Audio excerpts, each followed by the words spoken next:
Hello, hello, hello. This is Go Ahead and Tell Me, coming out of Santa Cruz to you, wherever you are. I'm Denise Lane. And I'm Susan Douglas.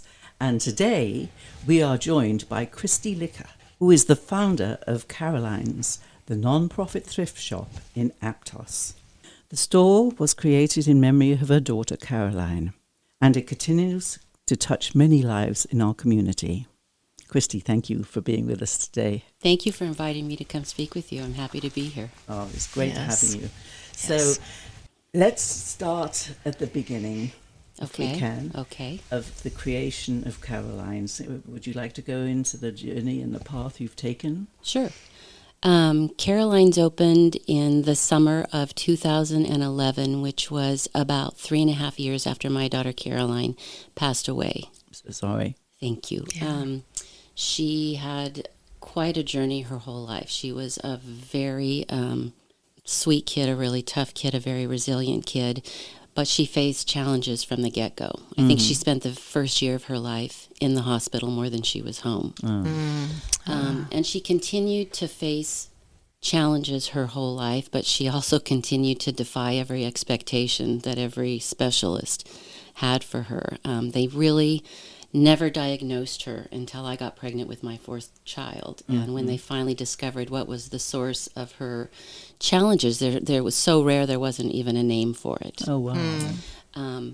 So when she was 14 years of age, she had a curvature in her spine in addition to all the other challenges that she had faced. And this curvature in her spine was beginning to significantly impact her ability to breathe.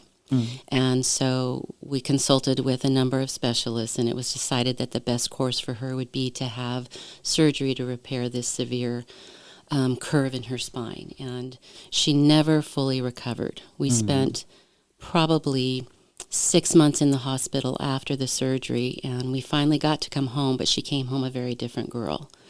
She couldn't see anymore, which made it really difficult for her to navigate her wheelchair, and she lost her ability to do one of her most favorite things in life, which I think she got from me, which was eat. She loved food, and she had to have a G-tube because she had been trached. Right. And we were working when we brought her home at that time on a goal of getting her well enough and strong enough to go back in and begin to downsize the tube in her throat so that she would begin to be able to eat again, because she loved that so much. And 3 days before we were scheduled to go back up for a study at UCSF, she coded.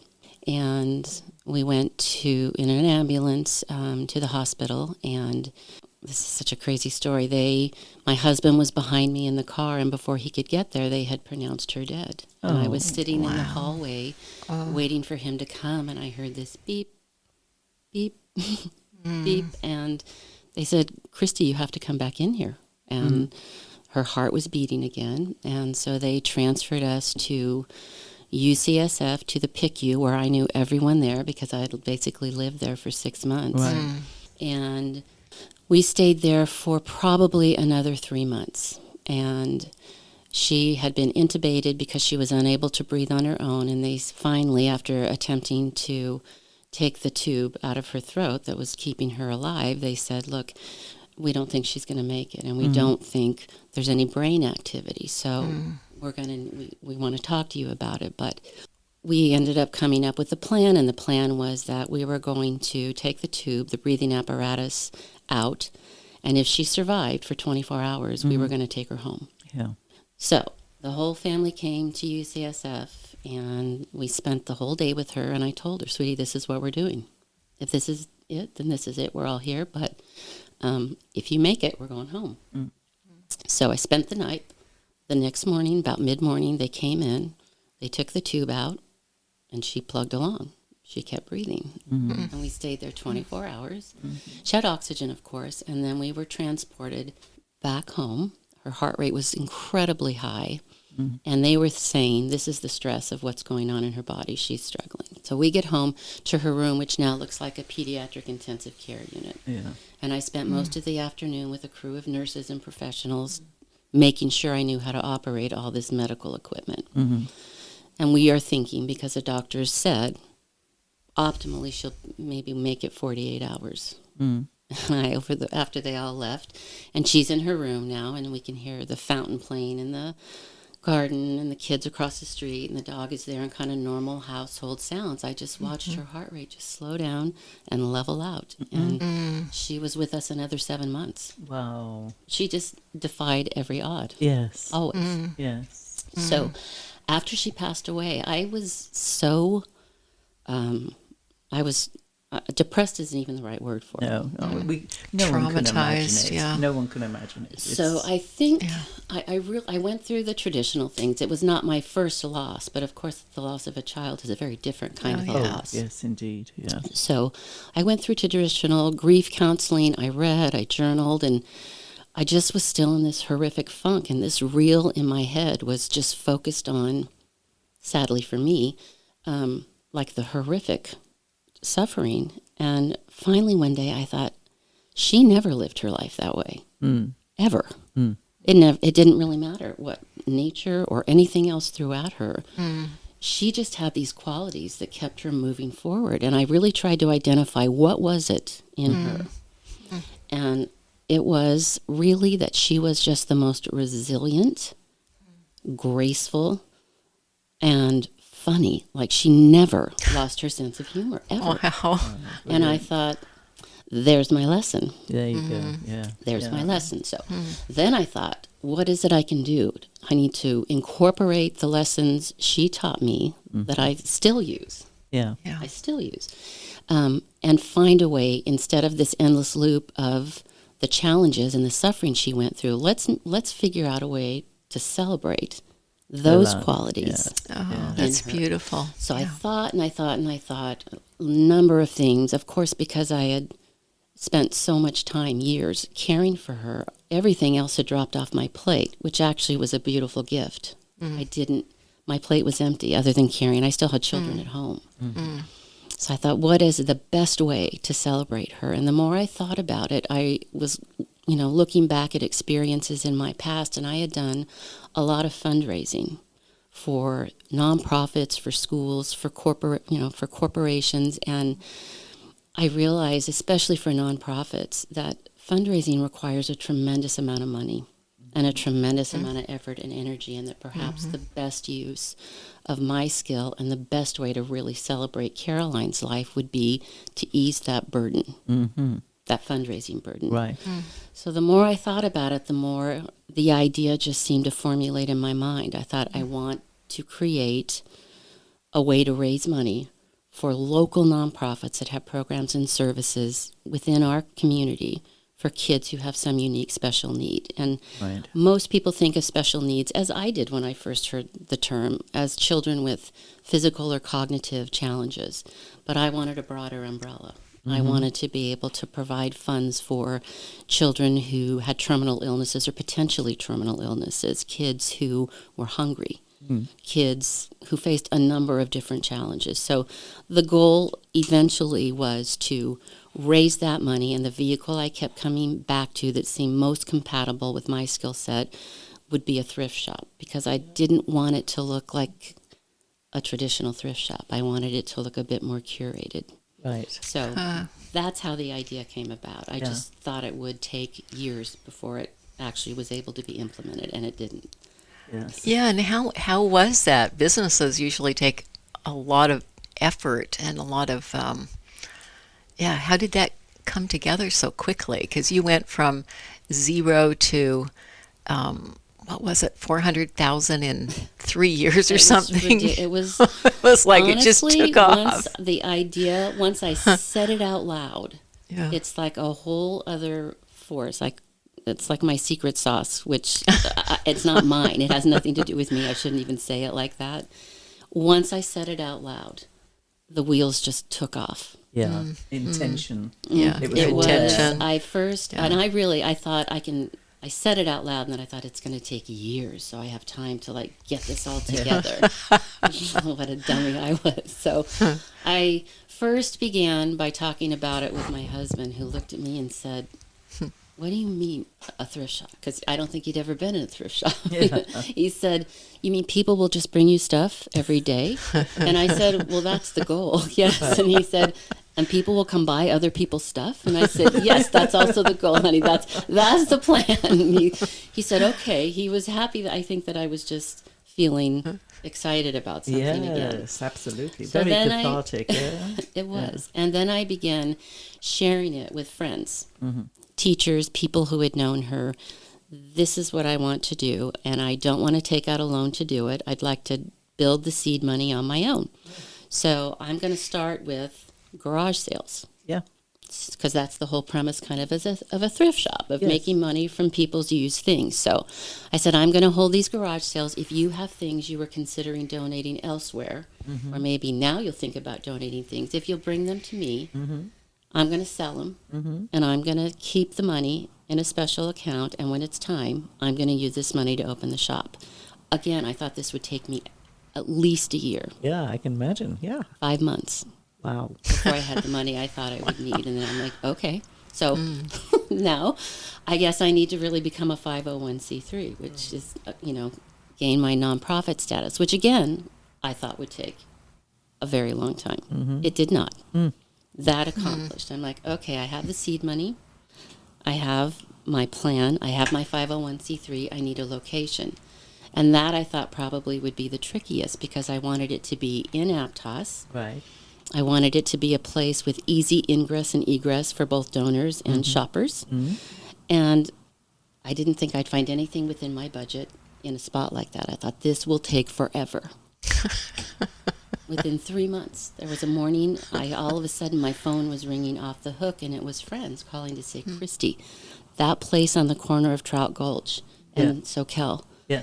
is available. And I said, that cute little place with the wisteria painted over the, and they said, yeah, you got to go right now. I'm like, okay. So I get ready, I go down, I have this whole little mission statement and my 501c3 papers, and I walk into this room that is filled with professionals, real estate companies, Oh, wow.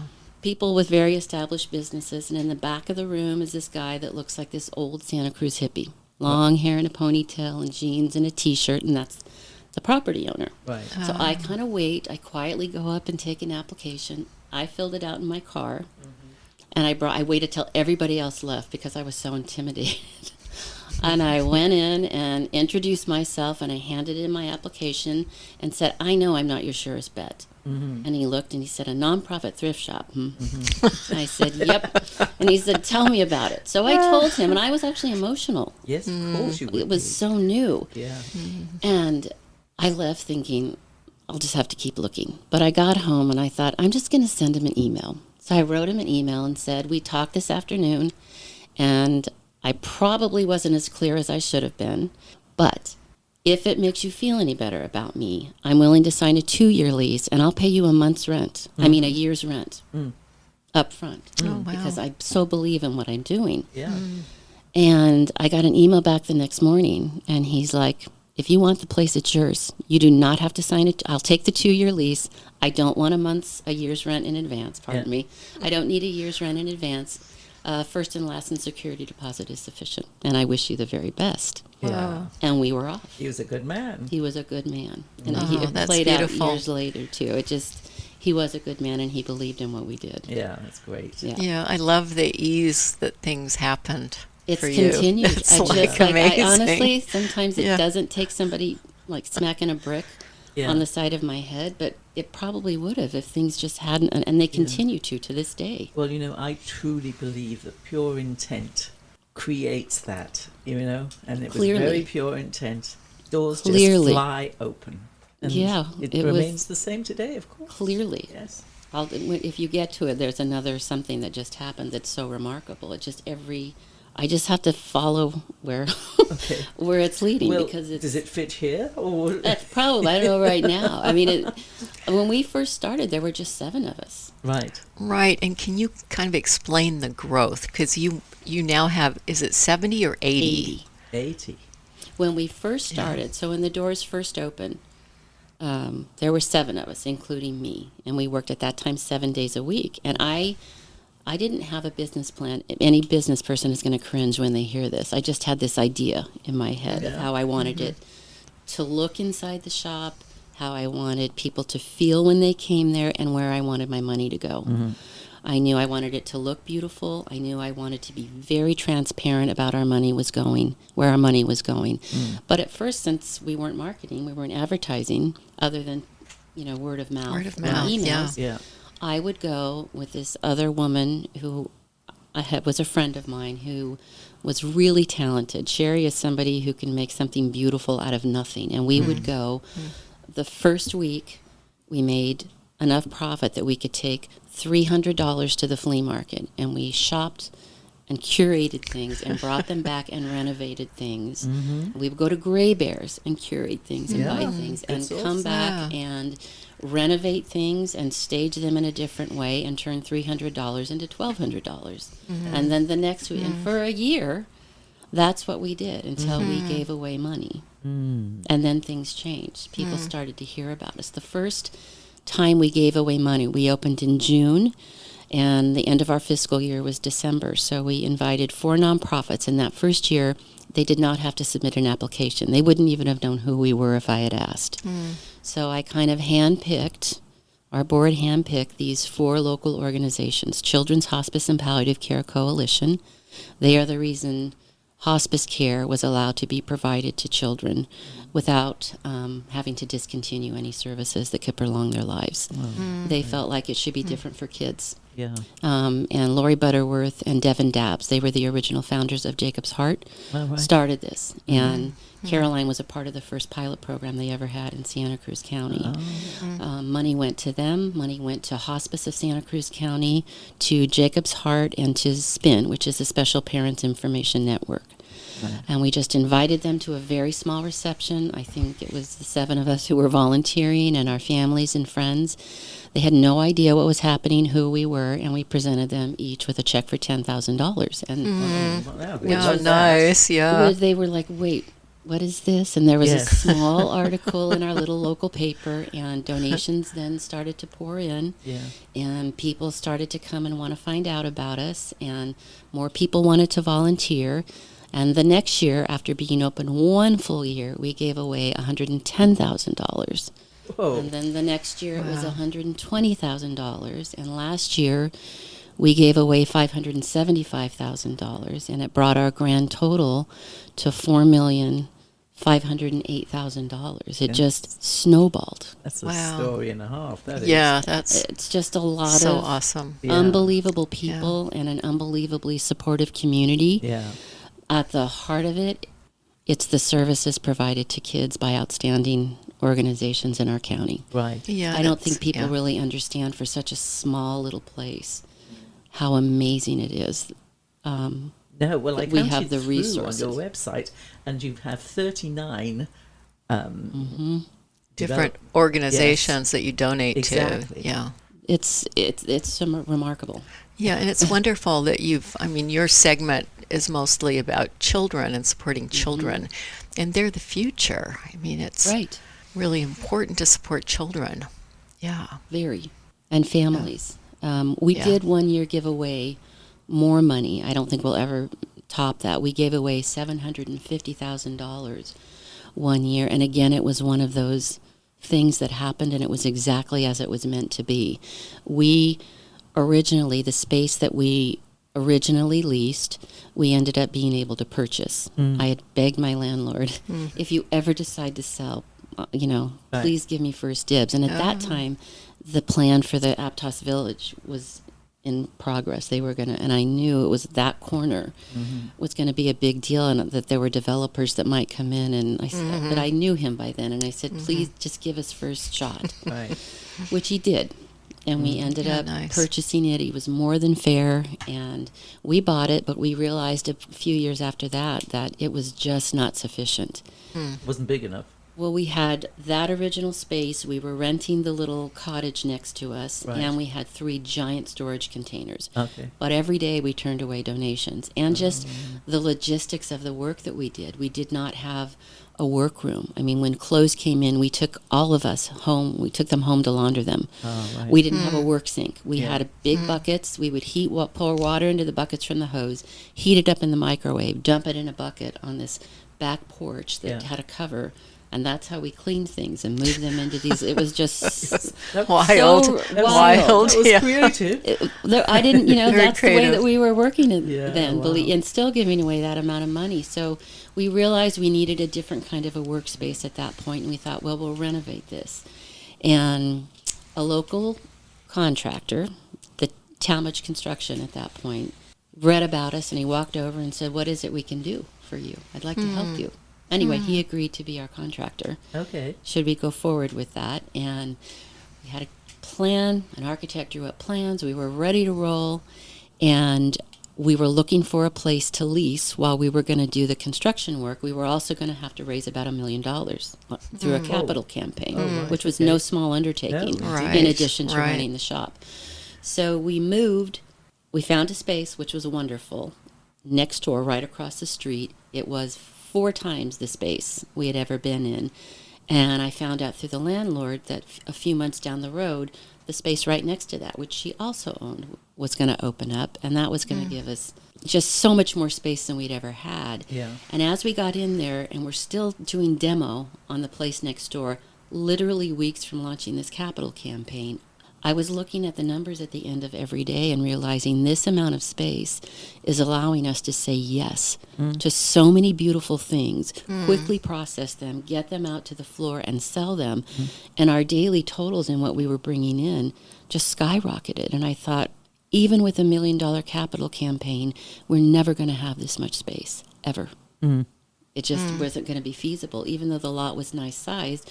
For a certain amount of retail space, you're required to have so many parking spaces. All right. Too yes. cost effective ineffective for us to build a second store. It was never going to pencil out the way it was, and a decision was made to sell the property and stay and lease where we were.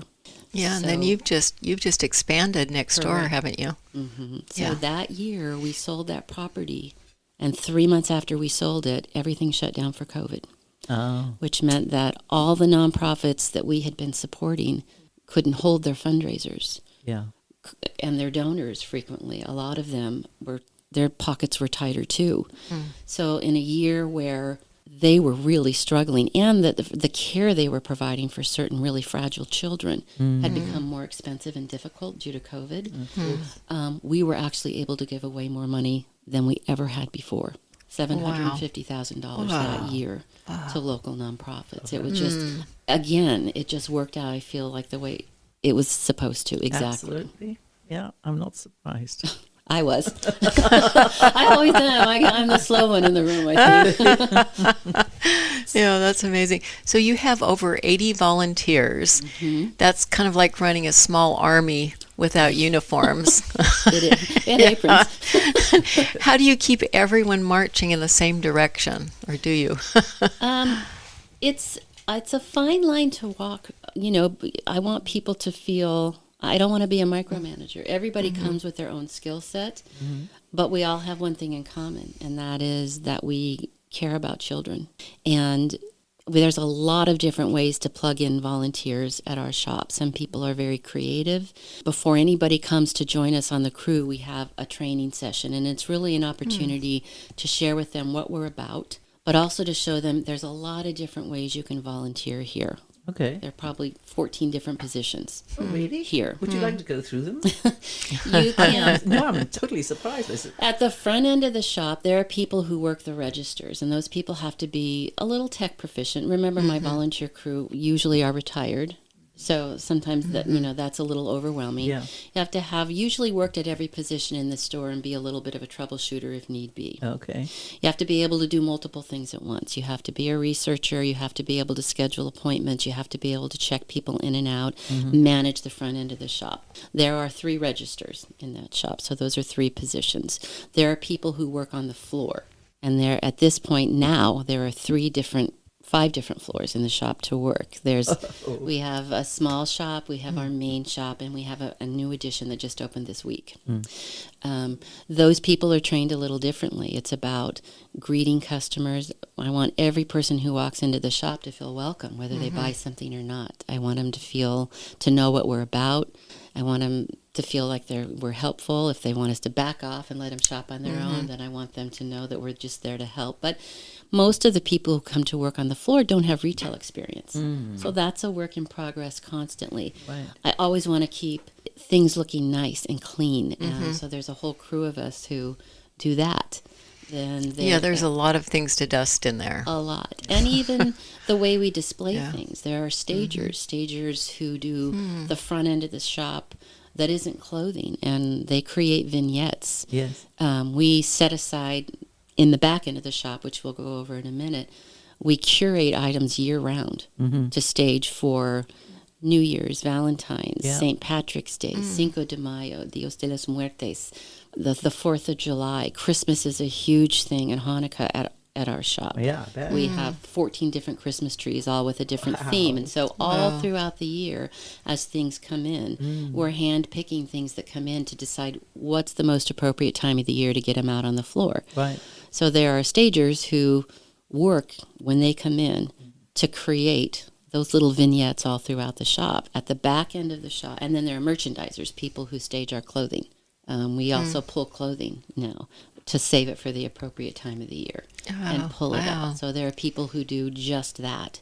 There are people at the back end of the shop, and they'll tell me right at training, I do not want to work with clothes. Look at me. And I'm like, you look amazing. What are you talking about? They're like, no, I could no more tell somebody how to coordinate an outfit. No, you do not want me out there.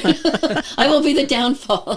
So I say, okay, then let's go to the back shop. Yeah. In the back shop, there's still a tremendous amount of customer service. We want our donors to feel super appreciated when they come in too. Oftentimes you're dealing with somebody who's lost someone, and they're sorting through things, and you don't do that quickly. No. You talk with them, you want to listen to their story and be super appreciative and really confirm that bringing your loved ones things here is going to do so much good. Yeah. Thank you. So that's in the back, people receiving take the time, I hope. I hear from donors that they do to make them feel appreciated and listen and chat with them. Once it gets in, it's divided. There are 3 work tables in the back. There are people who go through clothing and accessories, and people who do textiles and dishes. And there's a tremendous amount of research that goes into that.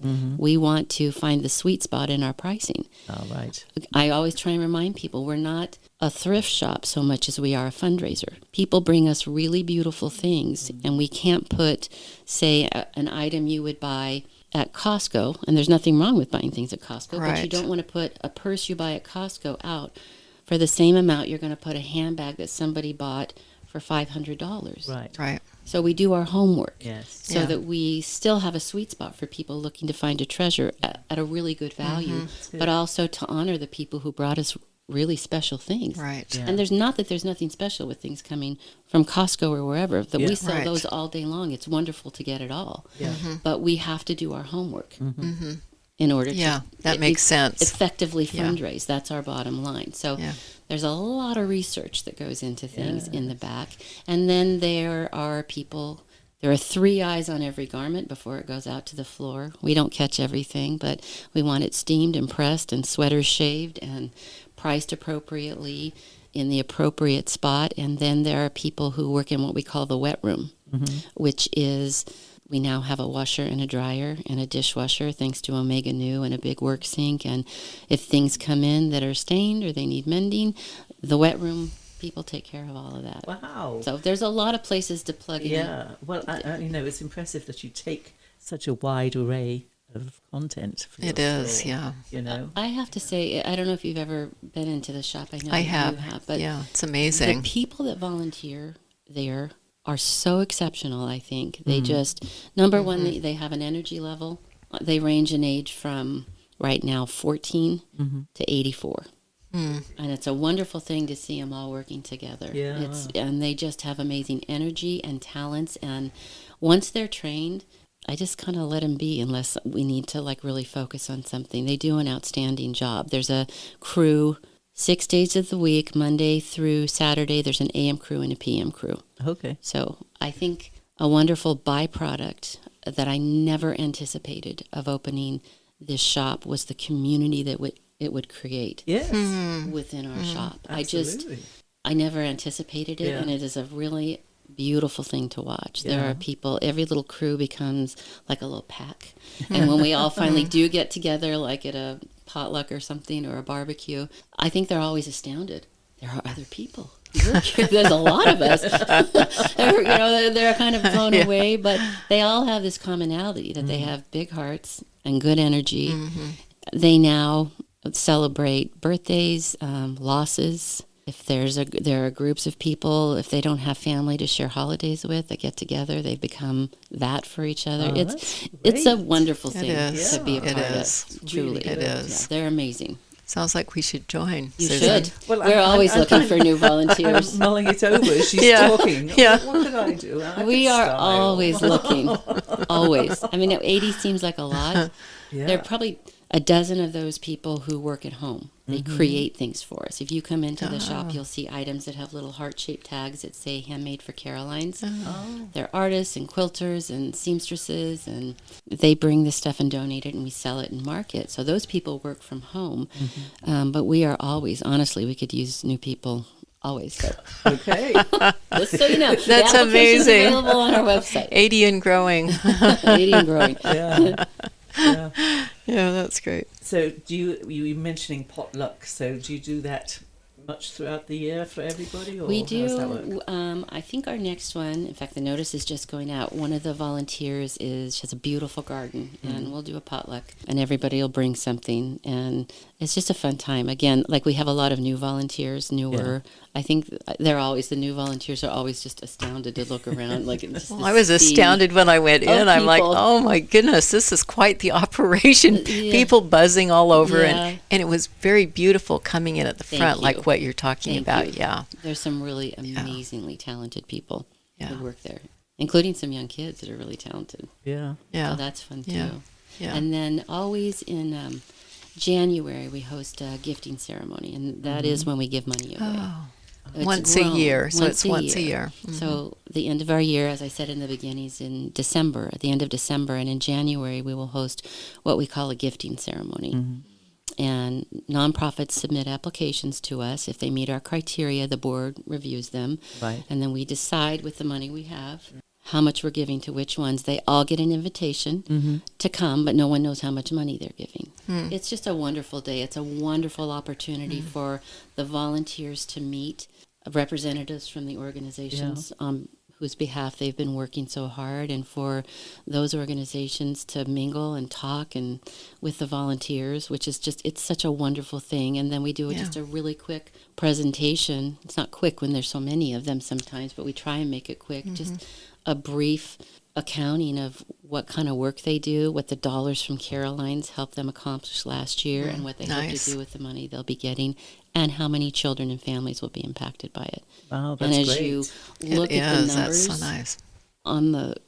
it's staggering, even for the volunteers. For me, it's staggering, Yeah. the thousands of children and families that will be impacted by the work done by each of these people showing up to work their 3-hour shift. Yeah.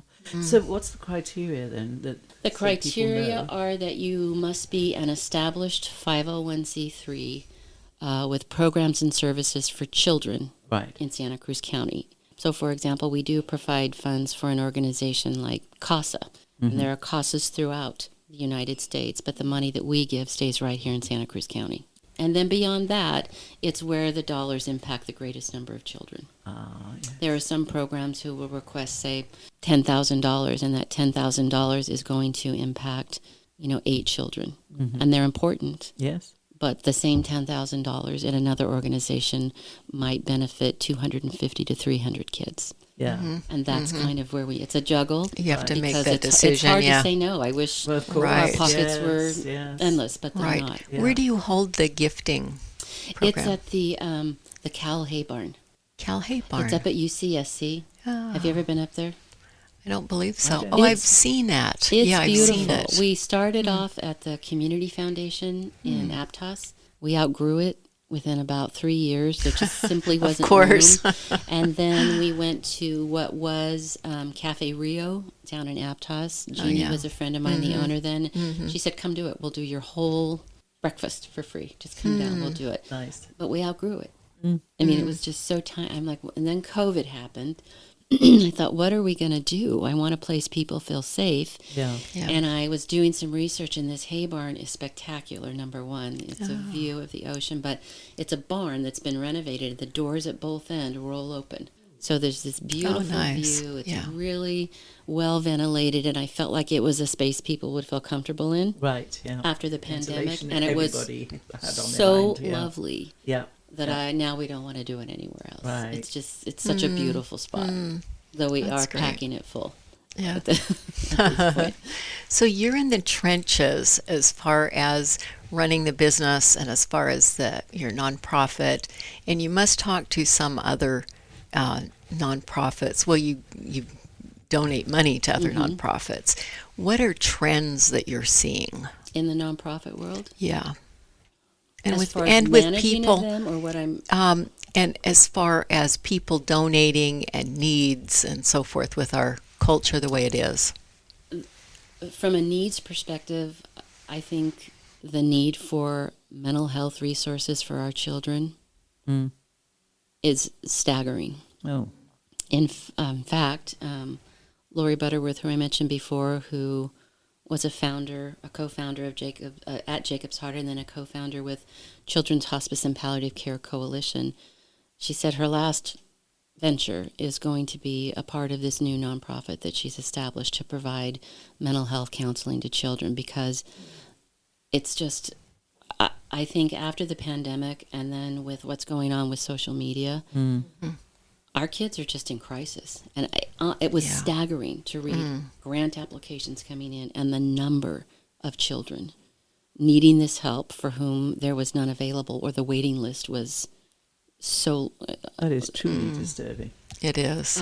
But again, I see leaders in the nonprofit world stepping up to create things or to find solutions for them. So that makes me feel hopeful, but it's still, I read through these applications and wish I had double the amount of money. It's not for lack of people with the wherewithal to fix it. It's a resource thing. Yeah. Wow. So, And it's also how do we kind of reverse the ship that's causing all of this? That's true. Yeah, that is a great point. Is there any chance of reversing the Is ship at anyone this trying point? to help shift what's going on? I mean, it's huge. It's cultural. I believe they are. I think there are a number of people and a number of organizations in our county that are just doing incredible work. It's really impressive. For such a small place, we are, I think,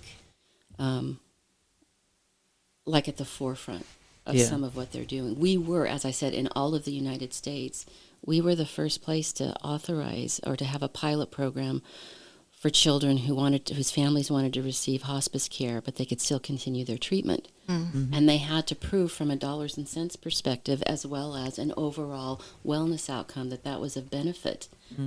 And they became the pilot program for other places all over the country.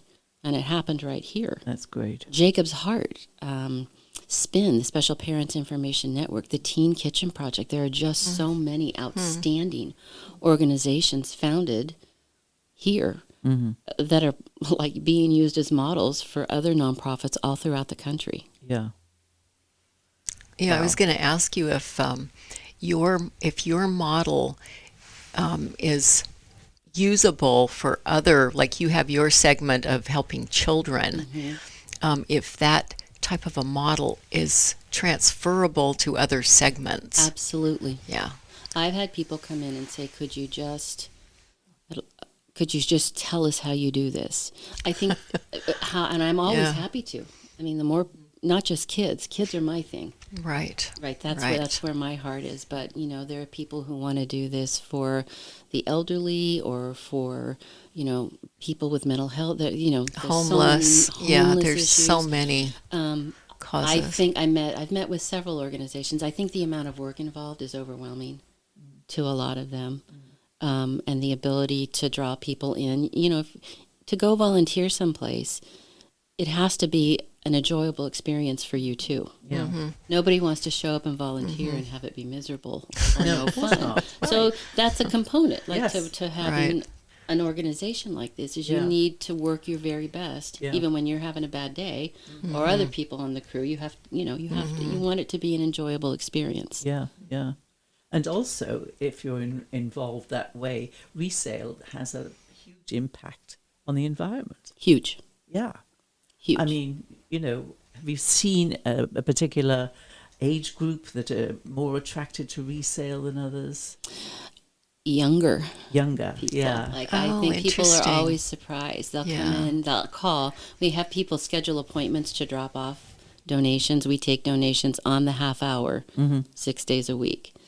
People, of course, still sometimes can walk in, but to do it the way we like to do it, to have it scheduled, makes it so much more manageable as opposed to people showing up with truckloads. Right. We just couldn't get through it. So to be a little bit more orderly about it makes the most sense and makes it easier for the back end of our shop to handle. But a lot of people will call, and as we're booking appointments, they'll say, well, I have this set of china, but I'm sure you don't want china. My kids won't even take it. And I say, yes, we want your china, because young people are very into not creating trash and not being so Right. disposable. Oh, They would interesting. much rather come in Yes. and buy something cool that's thrifted. Yes. Their big right now is Corningware Oh, and yeah. Pyrex with the lid. They're that we can't even keep it in there. Yeah. If that comes in, they don't want to use plastic stuff. They don't want to use disposable stuff. They want to use things that have been around that are safe. Yes. We get people come in and like to find really interesting pieces of art or cool clothing. Yeah. We're all about that, repurposing things, giving things new life. We just opened. I mentioned earlier that we just expanded into a third space. So now we are in 3 storefronts, and we just had a soft opening this week. But that space is simply for furniture and lighting and art. It's not going to be packed full of, like the other shop is, Yeah. like all the stuff. It's really just a more open space, because that was the one thing we were saying no to on a daily basis, because we simply didn't have the space. So those are things also that are really fun to breathe new life into. Absolutely. Yeah. Things you So- can do with old furniture. It's great. Yeah. Yeah. And it sounds like you're just really creative and open to trying new paths and new I originally projects. said no. and- I thought, yeah. how are we going to do that? It was another one of those things, a third space. I would need more volunteers. How am I going to man that? How are we? I Yeah. said, and it's too much money. The logistics. So Yeah. I was running a barn about 2.5 miles up the road, and I had originally done it to put furniture and our seasonal items. But for furniture, the labor and the cost involved in transporting it first to be delivered there, then back to the shop, was a lot. Physically, it was not something doable for the volunteers in the shop to transport a dining table, for example. So this opportunity, my landlord said, this space is going to be available. Are you interested? I said, I don't think so. Let me think about it. Thinking, no, I'm not doing this. We're good, just as we are. Right. And then I said, I think it's going to be too labor intensive unless I can create some type of an access way between the shop. Would you be open to be doing that? She said, do what you want. That's fine. Then I thought, that's going to be too much money. Yes. I can't afford. I got estimates. It was very expensive. I thought, that's 2 grants. I'm not doing that. We'll just stay as we are. Then one of my volunteers asked DiMattei Construction, who said, we are happy to do that for you for free. Whoa. I was like, all right. So then my biggest holdup was storage must be just too expensive. I can't have the barn and this new space. I'll have to try and find affordable storage elsewhere, which I did. And finally, again, the brick on my head, okay, it's happening. It's happening. We're doing it. So we're in, and it's a place, I think, The first day of sales, we had our soft opening there. Again, our biggest category of sales that day was women's clothing and accessories, but we probably sold 42 of those items.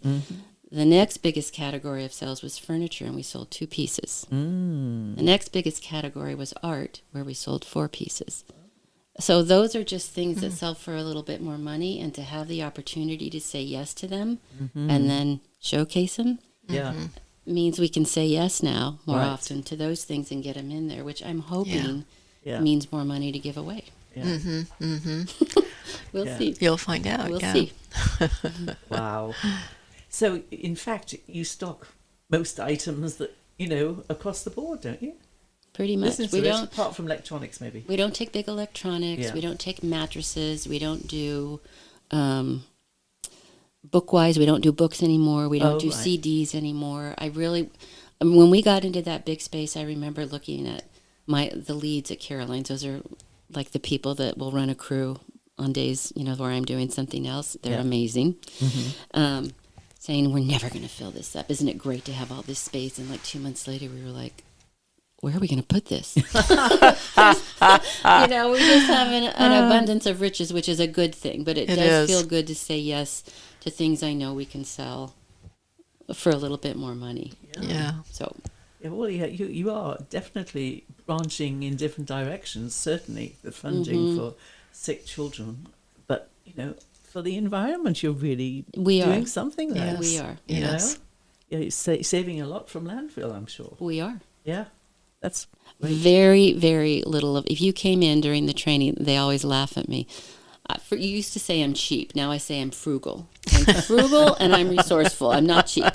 But we save everything. If we get a shower curtain that's made out of beautiful fabric, but maybe it has some flaw in it, we save it. There's a whole shelf of fabric that we can repurpose. We have women who sew napkins and table runners and pillows and aprons and pillowcases, and they come in and select from these pieces of fabric, and we remake them into something else. We have, you'll laugh at this, broken jewelry that will come in. Maybe we have earrings and there's a piece missing, or this is something is broken. We can't fix it. We create something we call jars of jewels. Yeah. And we do them by color, and we put all these odd bits in a jar of pink and silver things and sell them for $25, and we can't even keep them in the store. Oh, this is Christmas. Isn't Christmas that present Yes. ideas awesome? right here. Yeah, that's so cool. Yeah, we're really resourceful. We really try. If we can't use it, there's an amazing one. We send it to another nonprofit. There's an amazing woman right now. We've been saving things maybe that we know we can't sell in the store. She just last week, I wish I had the pictures to show you. She has rented a warehouse, and she has these big giveaways for all these families in Pajaro Valley. Most of them who lost their homes in the floods. Oh, yeah, of course. Little kids, to grandmas and grandpas come, and she just gives them. And of the bulk of the stuff she gets from Caroline's. And we love being a part of that. Yeah. We really, really, really try Yes. and let nothing go to waste. Yes. Yeah. Yes. Losing a home. I mean, where do you even Devastating. begin? And they're the hardest working people Yeah. Right. who have they so are. little to begin with. Yeah. Jeez. Well, how wonderful that there's people out there doing that. She Yeah, is. exactly. She's amazing, Yeah. this woman. Her name is Julia. She's something else. And what's the name of her organization? She's just her. It's this woman. There is no, she's just a woman. She's in cancer treatment right now. She's a survivor of domestic abuse. She's raising a daughter. She is one of the most beautiful women you'll ever meet. Grateful for her life, only wanting to help others. Yeah. She's just lovely. Transcended a lot of difficulties. She's sounds something like. else. She's really lovely. Wow. I am lucky. I get to interact with amazing people. Yes, it sounds No, like they're good-hearted. Yeah. Amazing They have people. hearts. Yeah. Yeah. you attract them, you see. It just kind of happens. I don't. It's really something. I could tell you stories all day long about incredible things that happen. It's really something. Yeah. Yeah. Yeah. I was reading on your website that there about the wedding dress. Oh, I love that story. It is. It brought tears to me. It I was read just that. the Yeah, sweetest day. It was. It wasn't in our amazing. big shop. It was when we were still in a small shop. So any conversation anybody was having could be heard anywhere because it was Everywhere. tiny. Right. Yeah. And we didn't have room. We had one little rack to keep things, and we kept this. There were 2 wedding dresses back there, and these 2 young girls walked in, and I said, "Hi, how are you?" I introduced myself, and her friend said, "Oh my gosh, that's a wedding dress back there." And I said, "Oh, who's getting married?" And the one young girl said, "Well, I am, but it's not going to be a big wedding because we're both in school. We're grad students and we have no money. This is like, I'm really not wedding dress shopping. I think I'm just going to wear." I said, "You should just try it on." And her friend was like, "Just try it on." And so she tried it on and it fit like a glove and it looked beautiful on her. But it was, I can't remember. I think I was at it was $125. $125. She said, "I just can't afford it. Do you?" And her friend said, "Well, do you do layaway?" And I said, "We don't, but today we do." Today we do.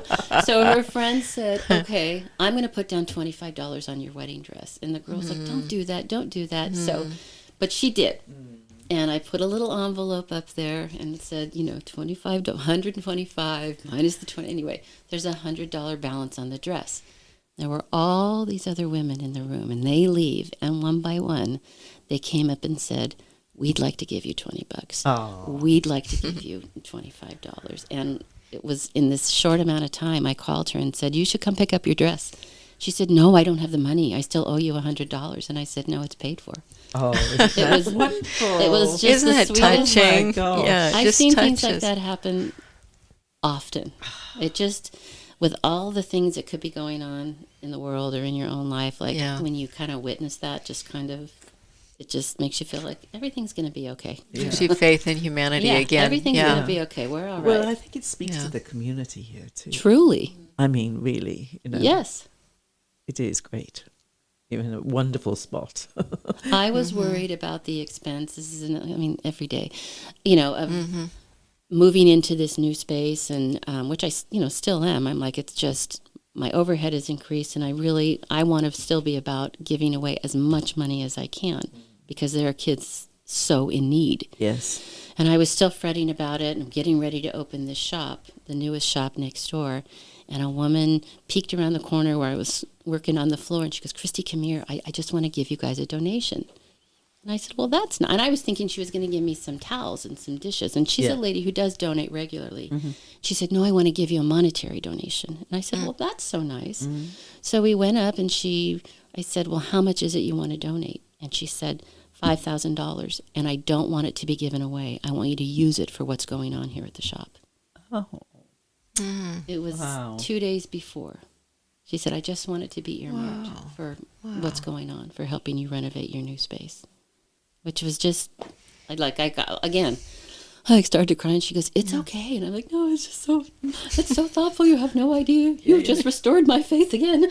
Yes. In humanity. Tears in my eyes tell with these stories. No, they go on and on. And I see it in little kindnesses within our volunteers, with our customers. It is a wonderful thing to be a part of.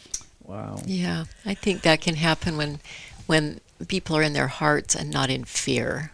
Yes. It's the You're right. It's the difference. You're right. Yeah, and giving opens the heart. Yes. Yeah, and indeed. serving, Yes. being in service, it opens the heart. And it brings you its own blessings too. Yeah.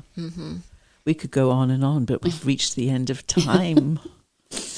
Our time is up. Well, thank you for having me. Well, listen, This is delightful. Yes, I mean, what a job. And I mean, so sorry how it started and how sad and it was for you. But thank you. What you've brought out of this whole experience. It is. I found my joy again, and I feel like this little girl who never spoke or walked just made a big impact on my life, and now, in the life of So many others. Yeah.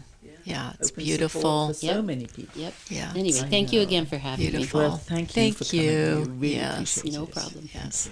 And thanks to you, our listeners, for joining us and listening to our podcast. We appreciate you. Until then, it's Denise And Susan signing off. Ciao, Ciao, ciao, ciao.